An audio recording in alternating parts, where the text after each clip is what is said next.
احلى واطعم سمك مشوي هنعمله النهارده بطريقه حلوه قوي بتتبيله مميزه جدا. حرفيا كده هتبطلوا تشتروا من بره تاني، وهتوفروا فلوسكم وهتعملوه في البيت، وان شاء الله لما تجربوه هيعجبكم جدا. قبل ما ابدا الفيديو ما تنسوش تعملوا لايك للفيديو وشير واشتراك في القناه علشان يوصل لكم اي اشعار باي فيديو جديد انا بقدمه. يلا بينا نشوف عملناه ازاي.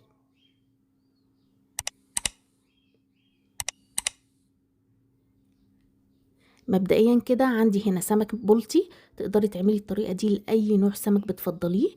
السمك بقى مش بنعمل فيه أي حاجة خالص، بنسيبه بقشره كده زي ما انتوا شايفين وبالزعانف وبكل حاجة.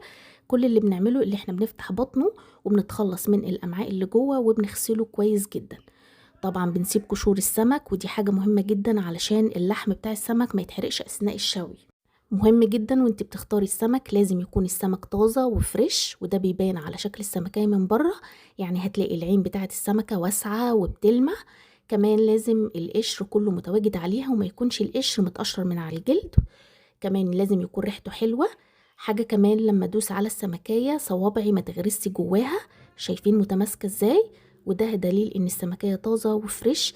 وكمان لازم تكون الخياشيم لونها احمر ما فيهاش سواد. اخر حاجة لما تيجي تختاري السمك البلطي هاتي السمكية اللي راسها صغير وجسمها مليان بالشكل ده. عرفتكم ازاي تختاروا السمك الطازة الفريش وما ينضحكش علينا واحنا بنقي السمك.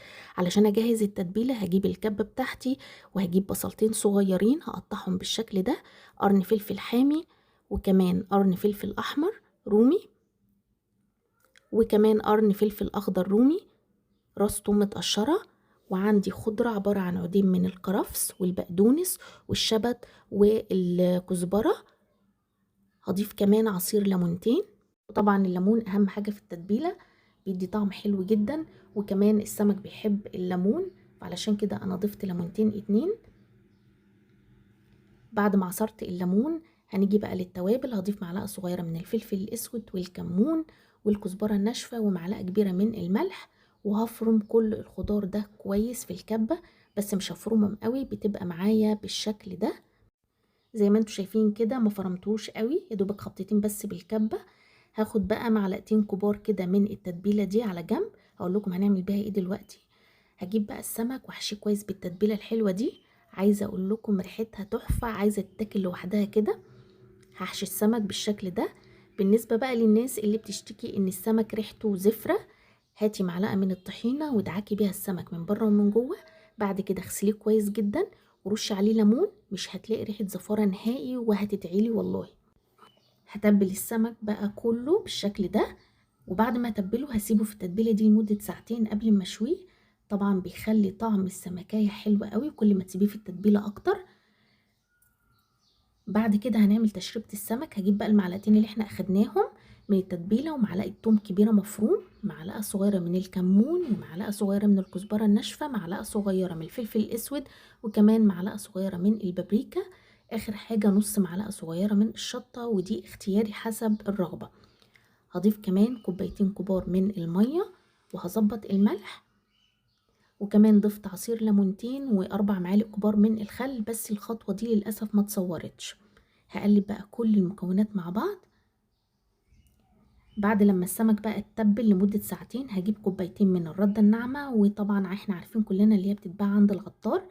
هغلف بقى السمك كويس جدا بالردة، وطبعا الردة بتعمل طبقة كده عازلة بين السمك والنار، فبتحافظ على السمكة ما تتحرقش. هغلف بقى كل الكمية بالردة بالشكل ده،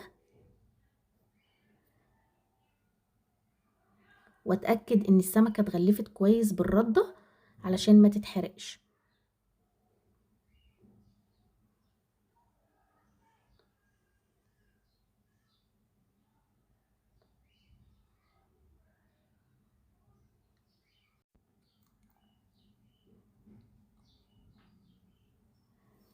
كده السمك بقى جاهز للشوي معايا. بعد ما غلفت كل الكمية بالردة هجيب صاجة على النار تسخن كويس جدا.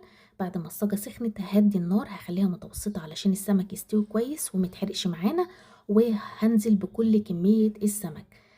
كمان هغطيه بورقة فويل علشان تكتم البخار فيستوي أسرع معانا.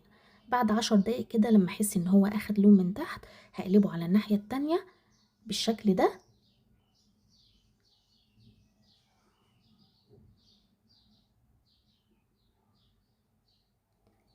وكمان هغطيه بورقة الفويل واسيبه كمان يكمل سوا.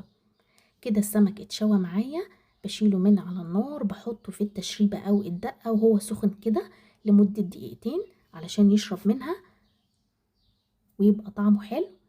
كمان بنحطه في التشريبة ديت علشان يسهل ان القشرة الخارجية دي تعرفي تقشريه بيها بسهولة وانت بتنضفيه وقت الاكل.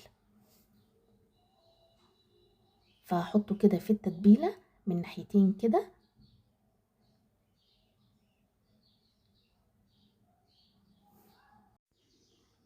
وبكده السمك المشوي بقى جاهز معايا. عملناه بطريقة حلوة قوي وبطريقة مميزة جدا، ان شاء الله هتجربوها يعجبكم.